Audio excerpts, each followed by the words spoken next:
guys? I'm back for more.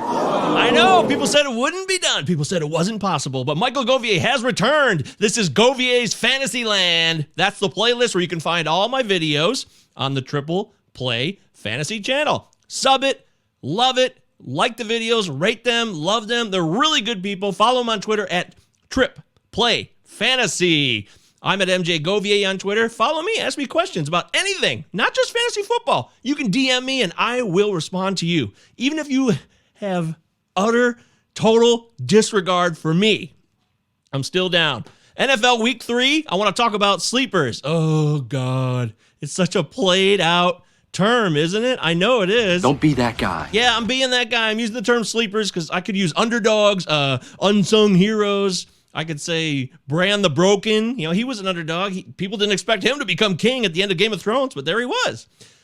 Whatever you want to call it, I want to give you guys something that you can sink your teeth into that's beyond the standard fare. Fantasy football is so saturated with endless coverage, right? And I want to give you guys something different. So these are guys from every matchup, not including the Monday game, okay? So I'm giving you guys somebody to look at, consider in Week 3 for every single matchup. So what do you say? Should we get into it? All right, here we go. Let's take it to the 1 o'clock games. It's real simple. We're starting with Tennessee and Indy. This one, we still don't know who's playing quarterback. I'm doing this video on Saturday evening. There's rumors that Brett Hundley's the guy. He's the QB1. I think whoever starts at quarterback, it doesn't really matter who it is. I really like Michael Pittman this week to continue his ascent. He got right in Week 2, and he'll continue to get better. That's not really an underdog deep play, so I'm going to skip that. But Paris Campbell would be. Zach Pascal was Carson Wentz's guy. Now Paris Campbell is going to be the benefactor of whoever plays quarterback in Indianapolis. Now I say this with Frank Reich being the guy who can prep whoever plays quarterback, whether it's Jacob Eason or Brett Hundley. I really like Paris Campbell in Week 3 to maybe steal a touchdown, get a few more receptions, a little more production than he's been getting because Tennessee's defense stinks to high heaven, especially on the back end of the secondary. They still have injuries there. On the Tennessee side, Josh Reynolds is healthy. We think the foot injury is over, and he's ready to go now and contribute. I like Josh Reynolds to maybe finally make an impact in this game. Plus, the Tennessee passing game will take themselves to another level. We couldn't do diddly poo offensively. Yeah, but that's going to end, okay? They won last week. Week 1 is a distant memory when they lost to the Cardinals in utterly awful fashion. I also would mention Swain or Pruitt, the tight ends for Tennessee, maybe snagging a touchdown. If you're looking for a deep tight end play, take a chance. Let's move to the Dirty Birds, heading up to the Big Apple. The Giants and the Falcons. Russell Gage is out this week, based on the information I have on Saturday night. So that means Kyle Pitts will have a field day. But Kyle Pitts is not an underdog, not someone that hasn't been heavily covered by everybody. I would say Olamide Zaccheaus is a guy who should step up and possibly take away targets and catch opportunities, where I expect Atlanta to be behind and losing in this game. I expect the Giants to get their first win of the season in this game. I also think that Cordarrelle Patterson will benefit in the passing game. I love him in the rushing game. I saw a guy in my home league spend $450 of his $1,000 fab budget on Cordarrelle Patterson. I wasn't willing to go that high, but I really wanted him. I love him so much, and I think if they need somebody else to step into this passing situation, Cordarrelle Patterson's the guy. Daniel Jones on the Giants side, I don't know. This could be like the last time he might be a slight underdog because he's 12-team viable this week. He's running well. He can throw the ball well. He will fumble. He might turn it over, but I wouldn't be too worried against this Atlanta defense. He's fun. Saquon Barkley will break out. This is the last time Saquon Barkley could be an underdog. Yes, a top 20 player overall. He's an underdog right now, but not anymore. After this week, say bye-bye to that. He is back, and he will rock. All right, let's head on over to the Chargers and the Chiefs. Woo! Justin Herbert kind of struggled in Week 2, and this is why I picked the Chargers to finish 4th in the division. It is. I have issues with them. Even though he's a really talented guy and the offensive line is much better, they lost that game to the Cowboys. They should not have lost it. Point being here is I like Jalen Guyton, okay? 5 targets, and he says 70% of the snaps in Week 2. 70%. Jalen Guyton could get a few catches here and snag you a touchdown possibly against this Chiefs defense, which stinks. They're missing pass rushers like Frank Clark and other players that are going to be. Chris Jones is questionable right now. We don't know if he'll play on the KC defensive side.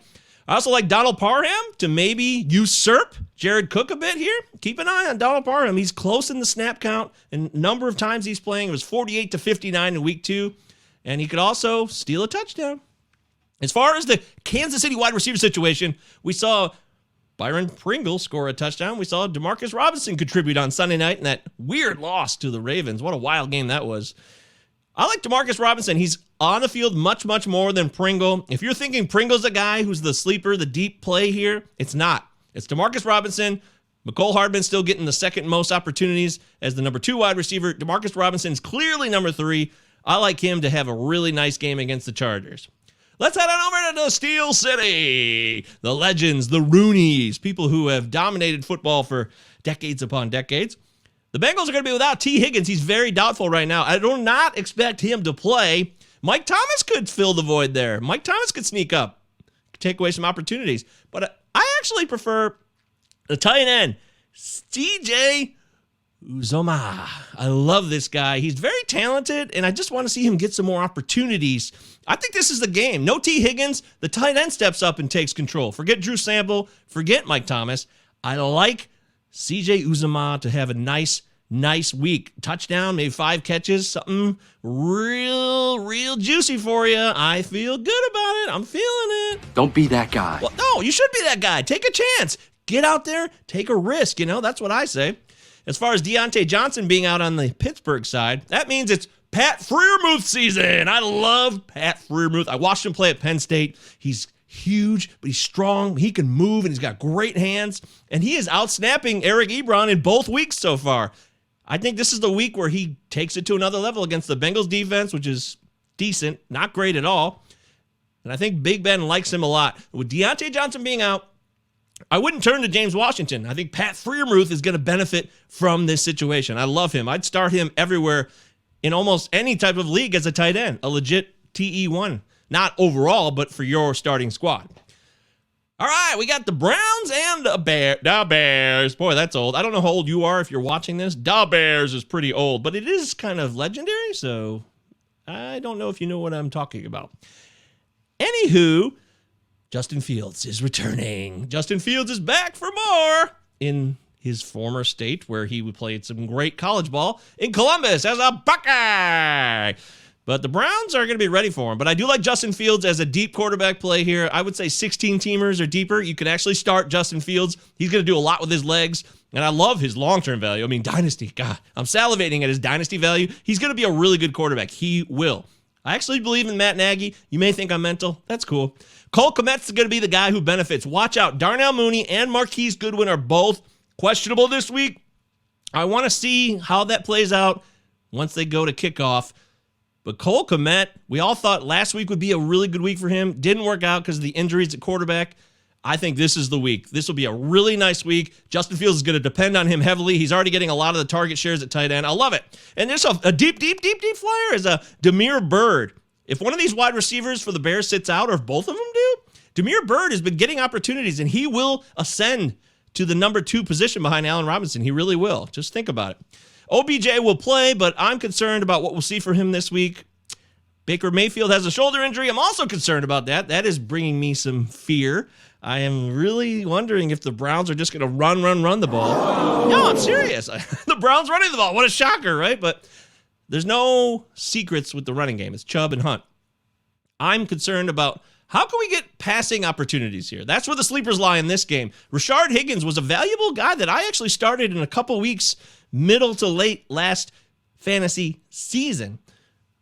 And when he came in after Jarvis Landry went down with the knee injury, he played pretty well. He got a couple catches. And I like Rashard Higgins here, not DPJ, Donovan Peoples-Jones. I watched him play at Michigan personally, okay? I've seen him. I went to Michigan. I'm sadly a Michigan fan. We're just pathetically average perpetually now, and that's just how it is. But although the Rutgers win was nice, I'll give him that. It was a solid win. DPJ never lived up to the hype. And I hate to be that guy, but I'm going to be that guy. Don't be that guy. No, I am being that guy. I would absolutely start Rashard Higgins as a sleeper over Donovan Peoples-Jones in week 3. Lock that in right now. You heard what I said, okay? Always know if the juice is worth the squeeze. Yeah. I know what I'm saying, and I'm going out there, and I'm going to stick to it. How about my Lions? Yeah! Woo! Lions? Same old Lions, man. Don't ever change. And you want me to change? Fuck you! No, I don't. I mean, the Lions are going to be who they're always going to be, but they actually are going to be fantasy relevant. But as far as the Baltimore side, Tyson Williams, is he a sleeper? I don't think so. People know who he is, and they all expect him to perform quite well. I will say this. Everybody else on that offense for the Ravens you know about. I don't see any secrets this week anyways. On the Lions side, I see plenty of secrets. Trinity Benson being one of them.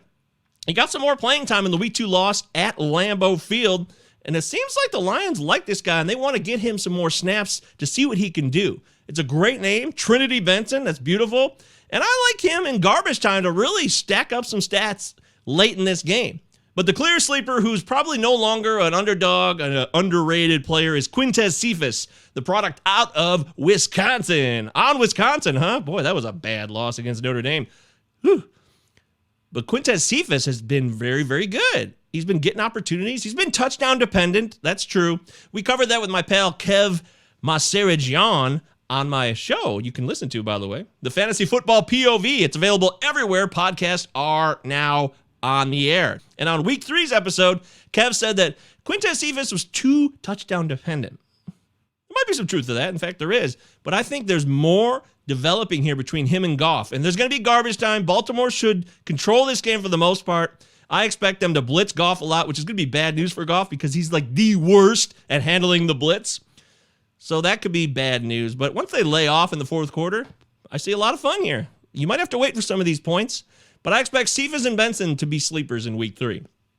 New England host the New Orleans Saints. Marquez Callaway is a sleeper right now. He's an underrated player because he hasn't performed at all right now, currently. But I expect him to change that on Sunday. That's right.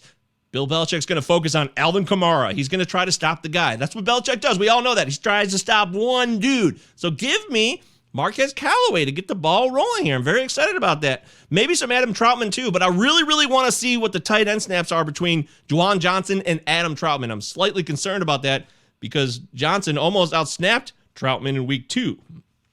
And as far as the Patriots side, I think Jonnu Smith is an underdog right now.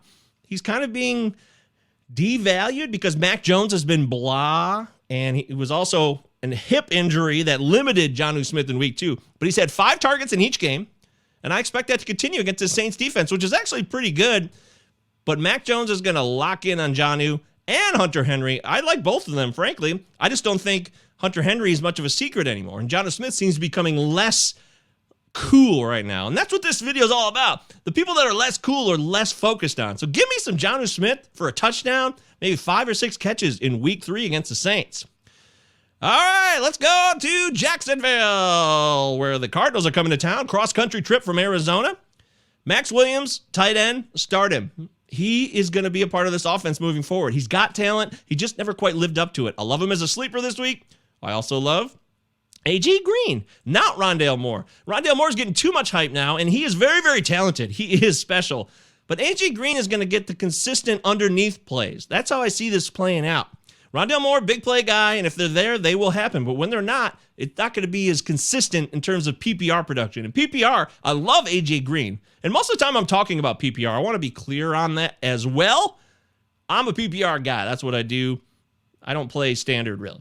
So give me A.J. Green. I love it. Jacksonville-wise, it's clear. DJ Chark and Marvin Jones are 1-2. It's really sad about Shenault because I love Shenault. He's a sleeper right now. If Shenault performs well and gets more targets to cash in on, that would be a bonus and a benefit. It really would. So that's my only guy on the Jacksonville side. I love James O'Shaughnessy too. I really do. I like him. But I like Shenault to hopefully get some more options this week and they get some better usage out of him. But I'm not really confident about that at all. A rematch of the 1991 Super Bowl. The Bills and the football team from Washington. Man, that was a long time ago.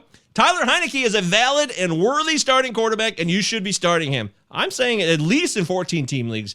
I really mean that. He's got some players to play with. And one of them is De'Ami Brown. I love De'Ami Brown. He's getting more playing time. He's fast. He's very, very powerful presence. When this guy's on the field, people pay attention to him. I like De'Ami Brown as the sleeper this week. Jarrett Patterson is the deepest of all deepest deep plays right now. Jarrett Patterson was a star with the Buffalo Bulls, and he was a legend there. Now he's coming back with the Washington football team to where it all began and where he had his glory days. Will it happen again? Big deal, whatever. Accidents happen, right? They do, and maybe he'll accidentally run into a touchdown. I know Antonio Gibson's the guy, and J.D. McKissick's getting plenty of playing time, but maybe there'll be some kind of situation where they let the guy score a vulture touchdown. Could happen. On the Buffalo side, really bummed. Gabriel Davis, I love him. He's very, very talented, the Buffalo wide receiver. But Dawson Knox looks to be the guy who's taking control as a third receiving option. I love him in the red zone. I think Josh Allen does too. And if Dawson Knox is no longer a sleeper, this is the last league where he might be. Play Dawson Knox everywhere you can. Pick him up and play him. And just to be clear,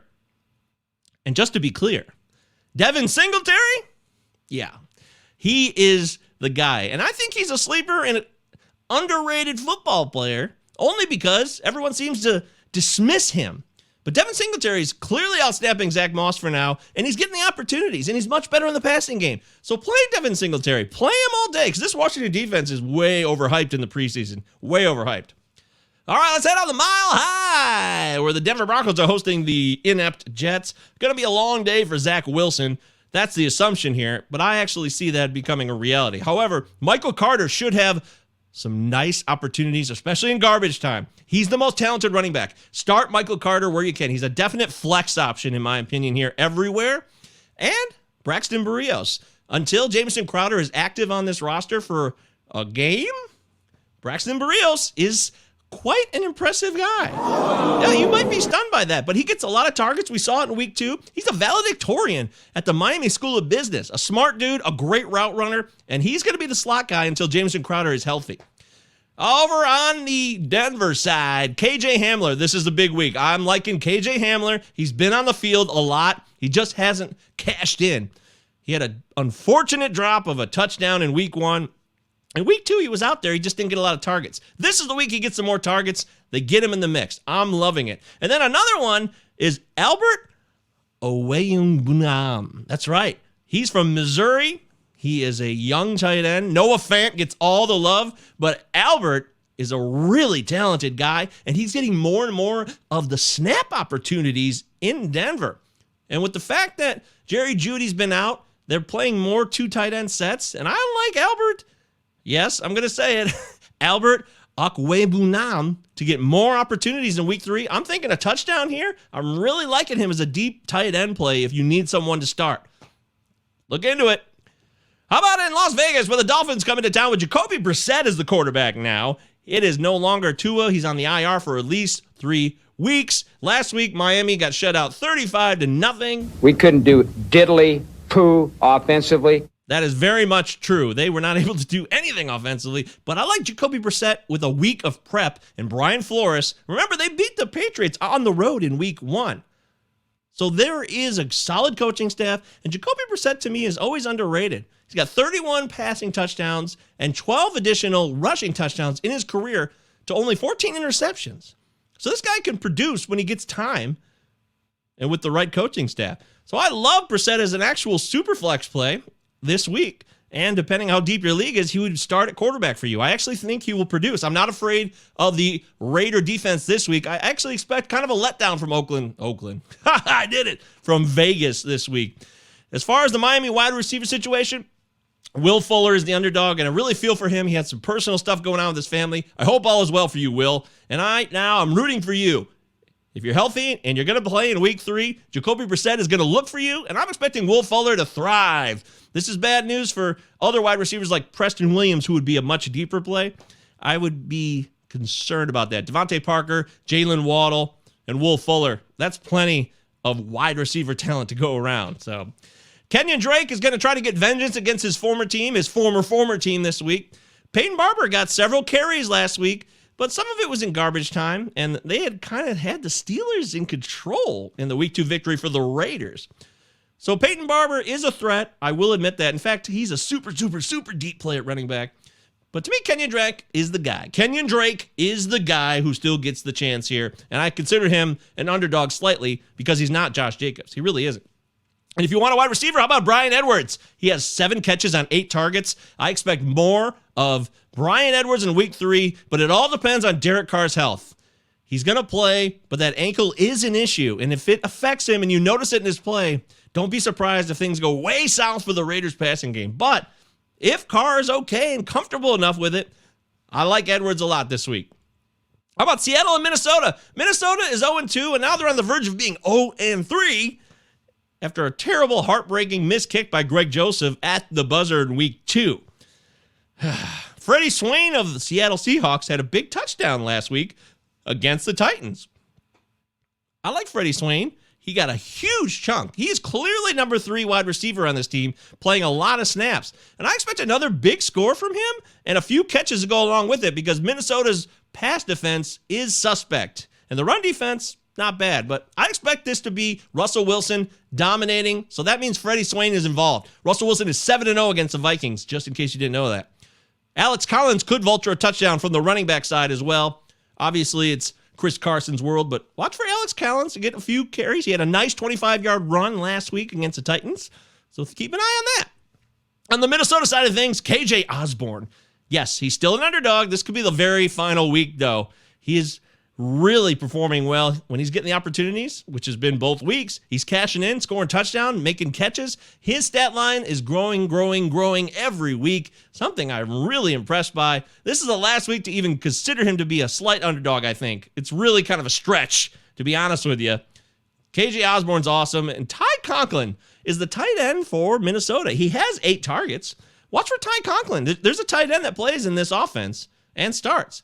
So if Conklin is out there, watch for him to snag a touchdown, maybe get a couple catches, give you some surprise fantasy points. If you're really desperate for a tight end, consider Conklin in week 3. Next up is the Rams, and Brady comes to town. Brady's LA debut. Although he was a part of the Michigan Wolverines who went to the Rose Bowl, which is where, Pasadena, it's in the LA area. But apparently this is Brady's first game against an LA team in LA. But this is not about the studs. This is about the secret dudes underneath, the guys who are the role players, the ones who are less star-studded, but still provide us with fantasy value. And this week, that means Scotty Miller, because Antonio Brown is out this week. So Scotty Miller is going to take control and get that third wide receiver, delicious fantasy goodness that comes with being Tom Brady's wide receiver, right? Nope. That is incorrect. It is actually going to be Tyler Johnson. Start Tyler Johnson in deep leagues. Flex, we have multiple flex positions. I like Tyler Johnson. He had a great catch, a crucial catch, a couple of crucial catches for Brady in the playoffs last year. And I expect Johnson to kind of outperform Miller in the snap counts as well, where he already has. Johnson has gotten more snaps than Miller this season. Tyler Johnson, give it to me. But I got to tell you, my play of the week is Van Jefferson of the Rams. This is my number 1 top stud, total, worth your while play of the week, Van Jefferson. You might say, well, yeah, what about Robert Woods and Cooper Kupp and Tyler Higbee? Yeah, they're all really good. But Van Jefferson's played 92% of the snaps in week 2. He's on the field all the time. He is their clear wide receiver number 3, not Deshaun Jackson. So start Van Jefferson with really a fair amount of confidence. Do it, and you will not regret it. I feel really confident about this, just like I felt super confident last week about Marquez Valdes-Scantling having a great game against the Lions. And how did that go? Don't be that guy. Yeah, I was that guy, but And you want me to change? Fuck you! I am not changing. I'm sticking with my process. I know it works. MVS should have had 2 touchdowns in that game against the Lions. He should have at least 2. Rodgers totally missed them. It's ridiculous. Van Jefferson will not be as unfortunate. Matthew Stafford is going to get him the ball. And it's going to be a great week. I'm really excited about it. A super deep one, by the way. If Darrell Henderson does not go for the Rams, the running back, he's got a rib cartilage injury, Jake Funk is your man. Look to Jake Funk to surprise with a few more carries and catches and maybe a touchdown. Jake Funk is really talented, and he's got an inspirational story. 2 torn knees, yet he was still drafted in the 7th round last year out of Maryland. I love it. It's very exciting. Lastly, the Sunday night game. We won't do the Monday night game here.